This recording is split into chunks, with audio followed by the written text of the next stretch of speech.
Okay, so we've been working with rational expressions or algebraic fractions.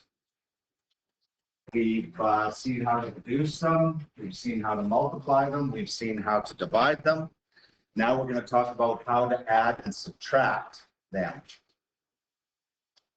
So, do not write this down, but if I said this,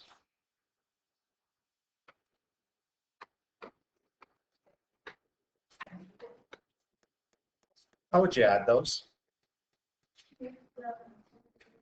So find the lowest common denominator, right?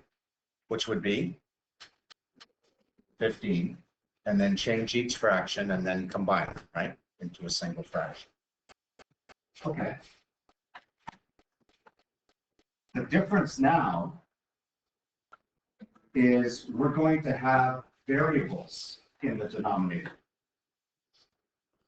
So how do we find lowest common denominators that have variables? So for example, let's say we had a fraction where one of the denominators was 2p cubed, and the other denominator was 3er. And we wanted to add them, or we wanted to subtract them. So we have to make the denominators the same.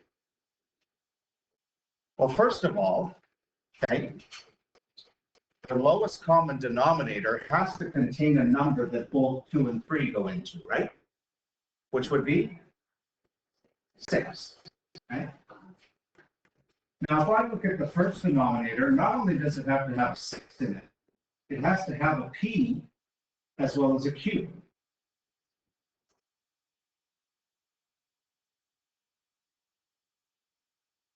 But if I look at the second denominator, okay, 3 goes into 6, so that's okay. I don't have to change this number. I've already got a p here, so I don't have to put another p. But an r is missing.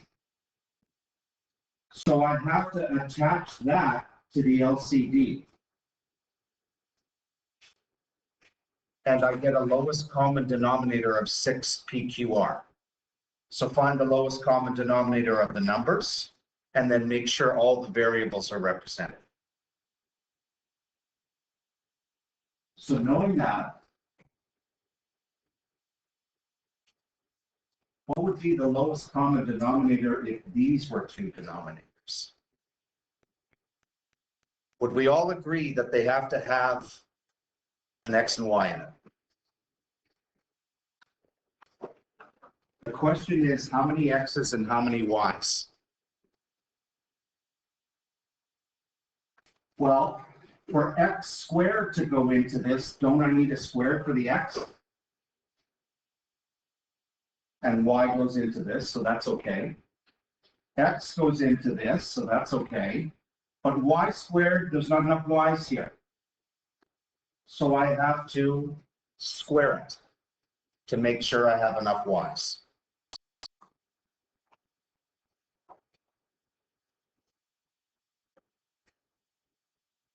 A lot of times you're going to get binomials in the denominator. Well, it's actually really easy to find the lowest common denominator of binomials. You just multiply them together. So the lowest common denominator of x plus 2 and x minus 3 is just simply x plus 2 times x minus 3. Don't multiply through. Never.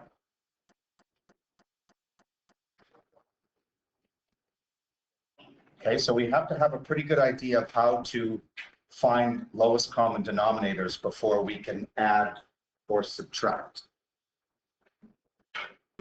Because as you've learned, in order to add fractions, the denominators need to be the same. Once they are, you can make a single fraction by adding the numerators over whatever that lowest common denominator was. Similarly with subtraction. So let's look at some actual addition and subtraction questions.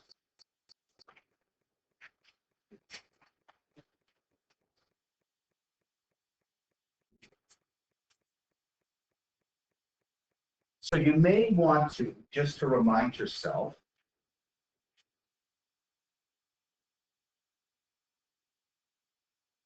Just put the lowest common denominator before you actually change the fractions.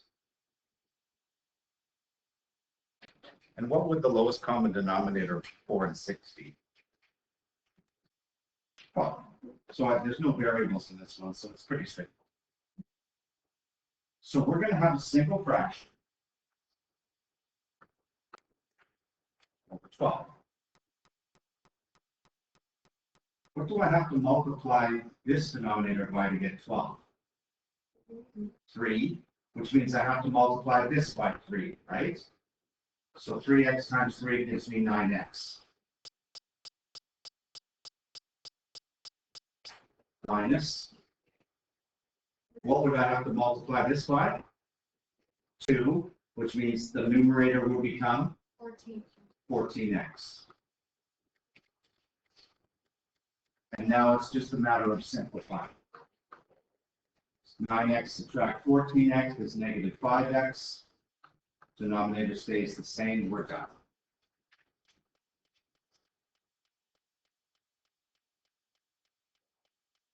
When you have more than one term in denominators, I suggest you put parentheses around them to remind yourself that they must stay together. The x and the minus whole. Don't overthink this one. What's the lowest common denominator? Sorry? X minus 4. Aren't they already the same? So I don't have to change anything. I just simply have to add the numerators over the same denominator. And I get this. So you simply add 8 and 3 to get 11.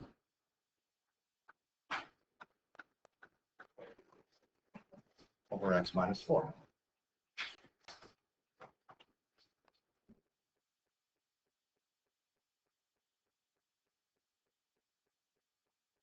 Here, I've got a numerator that has a binomial, 2 terms, so I'm just going to remind myself there's parentheses around it.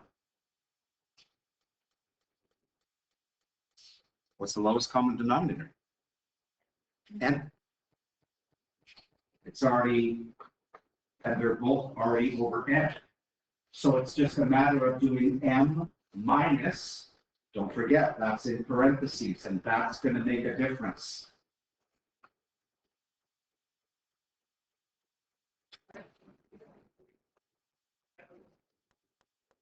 So when I remove the parentheses, I get M minus what? M minus 1, right? Because the negative has to apply to this. Well, M minus N is nothing. So I'm left with negative 1 over N. And we're not going to state the restrictions on these ones, or state the non-permissible values, pardon me. We won't worry about that with these ones. I think we've had enough practice with that.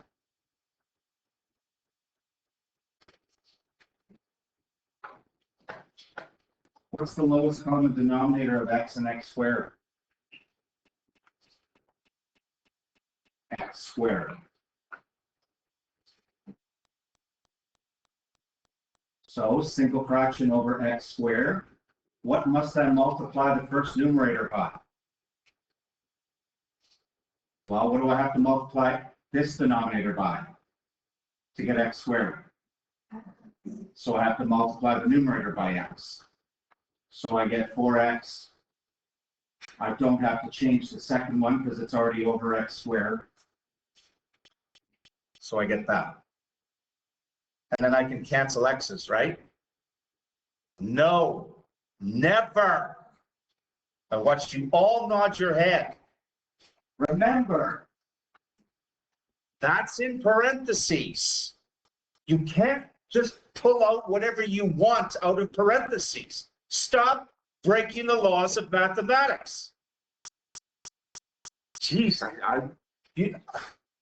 I couldn't believe it. You cancel the x's, right? I can't. I'm done. More ways than one. Okay. How about this one? Again.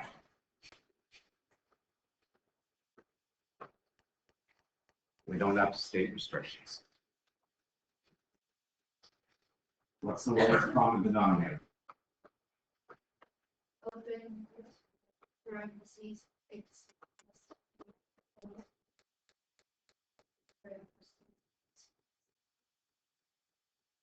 X minus 2 plus Good. Single fraction.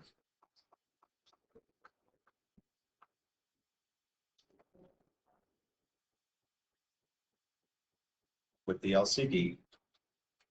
And then you play a little Sesame Street. What's in here that's missing here?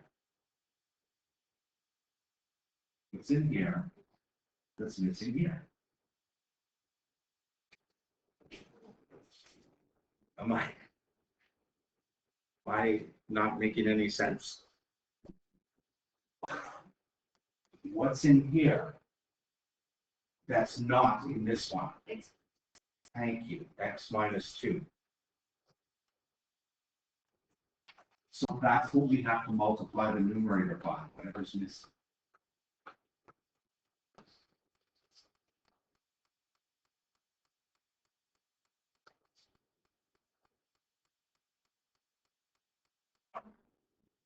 Plus, now I'm going to multiply this numerator by whatever's in here but missing here. X plus 3.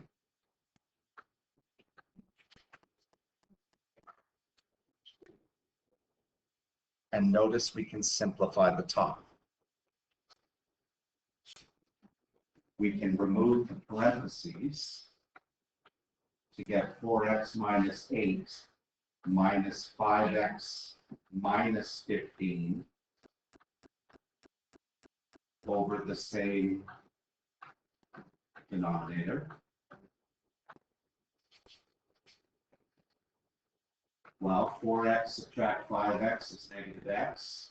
Negative 8 subtract 15 is negative 23.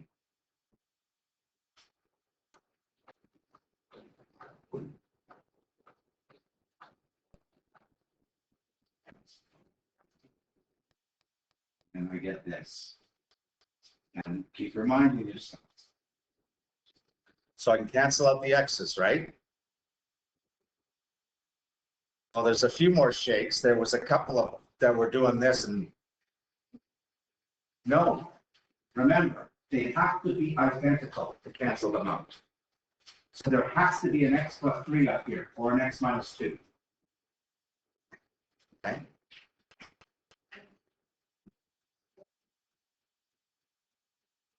Okay, this one. What do you think you might have to do with this one? Factor it. Okay? Don't just assume that the LCD is the product of these two. Okay? Because we're going to get a different LCD when we factor these. So, each one of these can be factored. What would the first one be?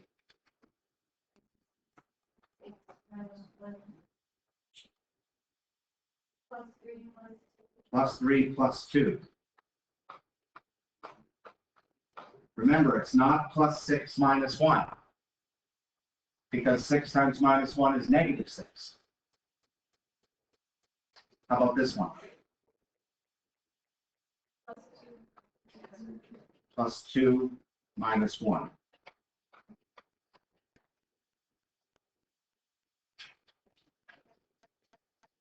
So what's the lowest common denominator? It's all the different factors you see. So it's got to have an x plus 3 in it, times an x plus 2 in it. This is already in it, so I don't have to write it again. But this is not. So it's got to be part of the LCD.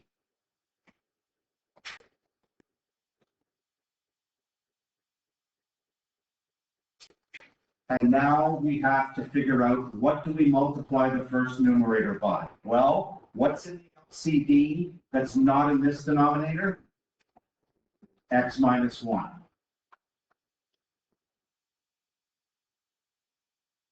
Plus, what's in the LCD that's not in this denominator?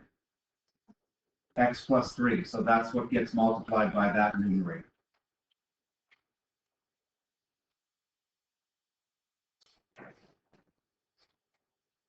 And then it becomes very similar to the last question.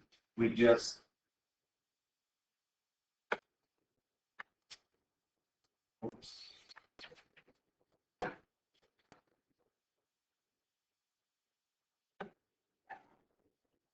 remove the parentheses up top. 2x minus 2 plus 3x plus 9 over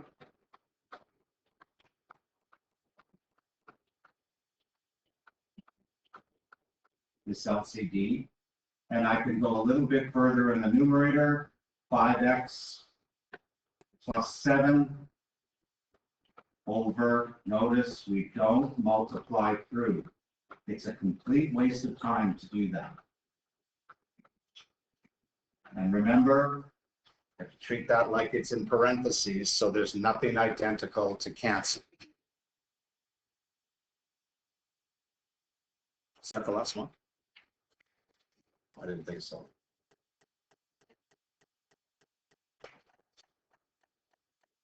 Okay.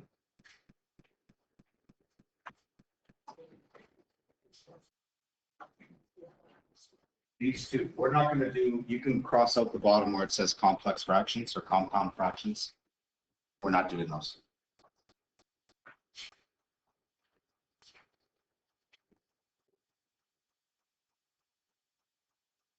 Okay. What would you do first here? Yeah, back to this.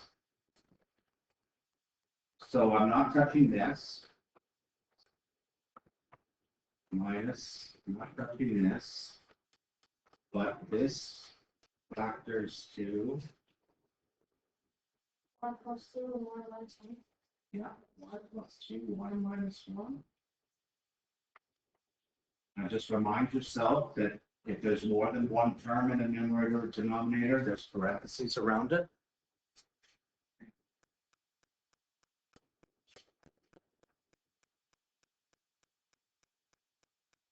What's the lowest common denominator? Y minus 1 and y plus 2. Y minus 1, y plus 2.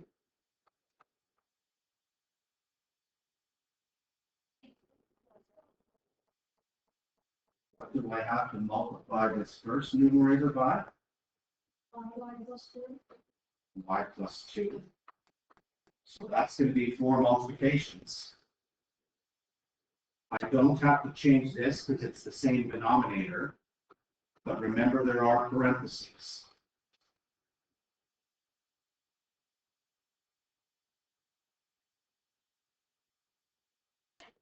So that's sort of the challenging part of these questions, is getting to this stage. Because really after that, you're just using your knowledge of algebra to simplify the top. So remember, this is 4 multiplications. Y times y is y squared. Y times 2 is 2y. Y times 1 is plus y. 1 times 2 is plus 2. And then minus y plus 1.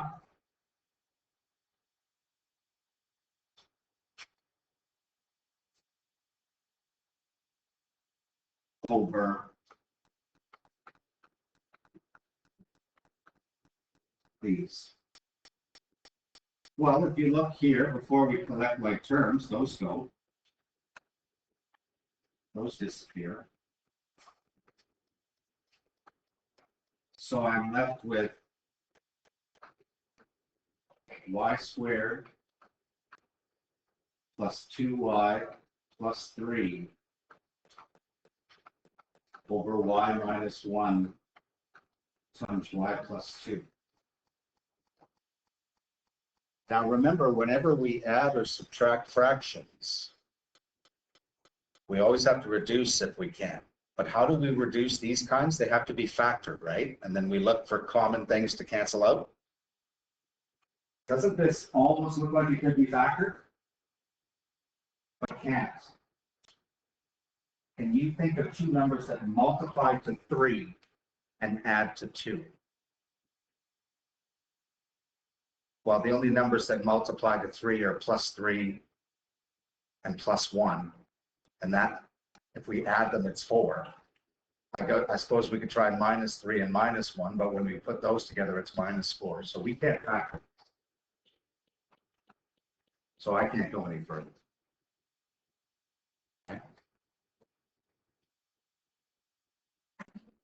See if you can work through the next one.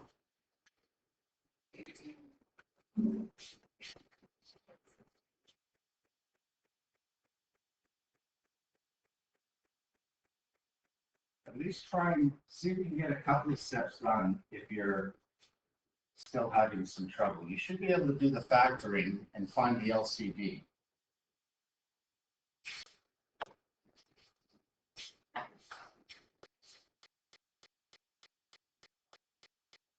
Hopefully you got this. You had to factor the denominators in the first step. And then the lowest common denominator is made up of 3 binomials.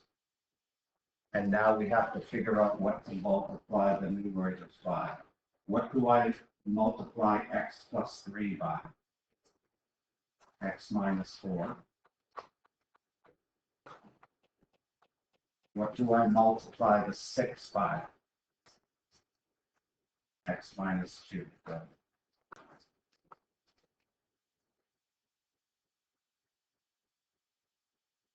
Okay. So when I remove the parentheses, I get x squared minus 4x plus 3x minus 12 plus 6x minus 12. All of that over the LCD, which we never multiply through.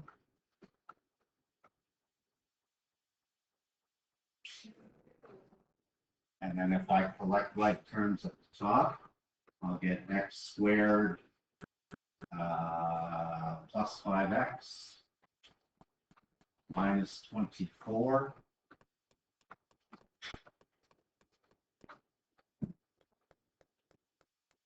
over this denominator.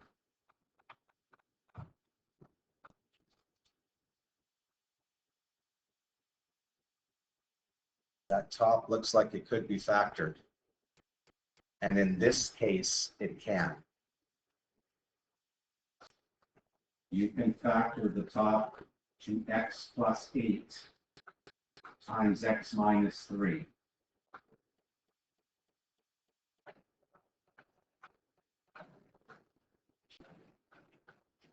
Now we have something identical in the numerator and denominator that we can cancel. I can take those out because they are identical. But I can't remove anything else. So my final answer is going to be x plus 8 over x minus 2 times x minus 4. Okay? That's going to be the most complicated one you're going to see. Okay? Because that did involve some reducing at the end. Most times you won't have to reduce, but if you see, you should always, when you get to your final answer, like here, or like in these ones, you know, you're here, or you're here, just make sure, take a look at it and say, can I factor it? And if not, then you're done. If you can, you might have to reduce. Okay.